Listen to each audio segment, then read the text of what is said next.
In theory, a turbo is simply a hot air pump that forces more air into the engine.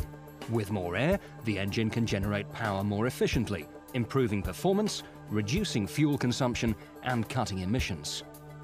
The turbo is mounted in the exhaust system between the exhaust manifold and the exhaust pipe. As exhaust gas exits the engine, it drives the turbine, which turns the compressor, pulling in air and compressing it. Oil passes through the turbo, providing vital lubrication. In practice, the turbo is a highly efficient, complex piece of engineering built to tolerances of thousandths of a millimetre.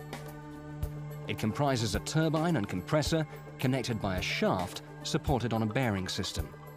The turbo is driven by the waste energy from the exhaust gas.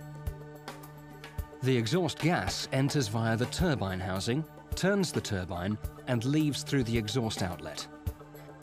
Exhaust gas temperatures can reach 950 degrees C, which means that special high-temperature materials are needed for the turbine wheel and housing. The speed and load of the engine determines how fast the turbine wheel spins. With the engine at idle, the turbine spins at minimal speed. As more gas passes through the turbine housing, the turbine rotates faster. At full speed, the turbine wheel can rotate at up to 240,000 RPM. The compressor wheel is connected to the turbine by a forged steel shaft and is powered by the spinning turbine. Air is drawn into the compressor housing by the compressor wheel and is compressed as the blades spin at high velocity. The shape of the housing converts the high-velocity, low-pressure airstream into a low-velocity, high-pressure airstream at the outlet. Air enters the compressor at ambient temperature, but leaves it at up to 200 degrees C. As air temperature increases, its density decreases, which reduces power. So it's usually passed through a charge air cooler or intercooler, which uses air or water to cool the hot, high-pressure air. The forged shaft linking the turbine and compressor runs in a bearing housing, lubricated by oil from the engine. The oil is fed under pressure into the bearing housing to the journal bearings and thrust system. The oil also acts as a coolant, taking away heat generated by the turbine. The journal bearings float on a film of oil between bearing and shaft and bearing and housing. The clearances for these oil films are critical. At both ends of the bearing housing are unique oil seals. Totally unlike normal engine oil seals, they're specially designed to cope with the turbo's extreme temperatures and pressures and help ensure that oil does not leak into either compressor or turbine housings. A small turbine will give a good response at low engine speeds. However, at higher engine speeds, it can overspeed and overboost the engine. To prevent this happening, some turbos are also fitted with a wastegate to control boost pressure. As soon as the pressure reaches a preset maximum level, a valve opens, allowing the excess exhaust gas to bypass the turbine wheel and go straight out through the exhaust. In a wastegated turbo, the turbine wheel can safely be smaller, giving better engine response and yet still maintaining maximum power output.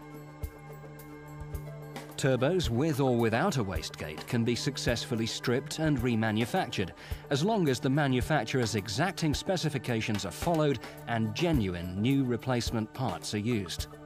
All remanufactured turbos supplied by BTM Turbo use genuine new replacement parts and are to OE standards.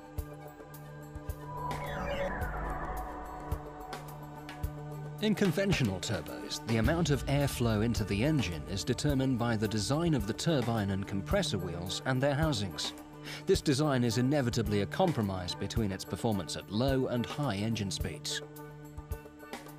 An even more effective method of adapting turbo characteristics to improve engine performance at all engine speeds is the variable turbine turbo.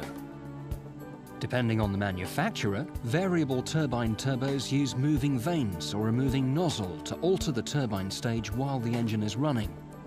This allows more efficient use of exhaust gas energy and airflow to provide the desired boost level across the widest range of engine speeds. This improves response across a wider engine operating range, improves fuel economy, enhances engine braking, and allows vehicle manufacturers to use smaller engine packages to achieve a given power output. Early variable turbine turbos used pressure or vacuum actuators to regulate the position of the vanes or nozzle. Most modern units use electronic control governed by the engine management system, with the turbo having its own ECU. The complexity of variable turbine turbos means they cannot be successfully remanufactured with an absolute guarantee of accuracy or reliability. Consequently, BTN Turbo only supplies brand new variable turbine turbos.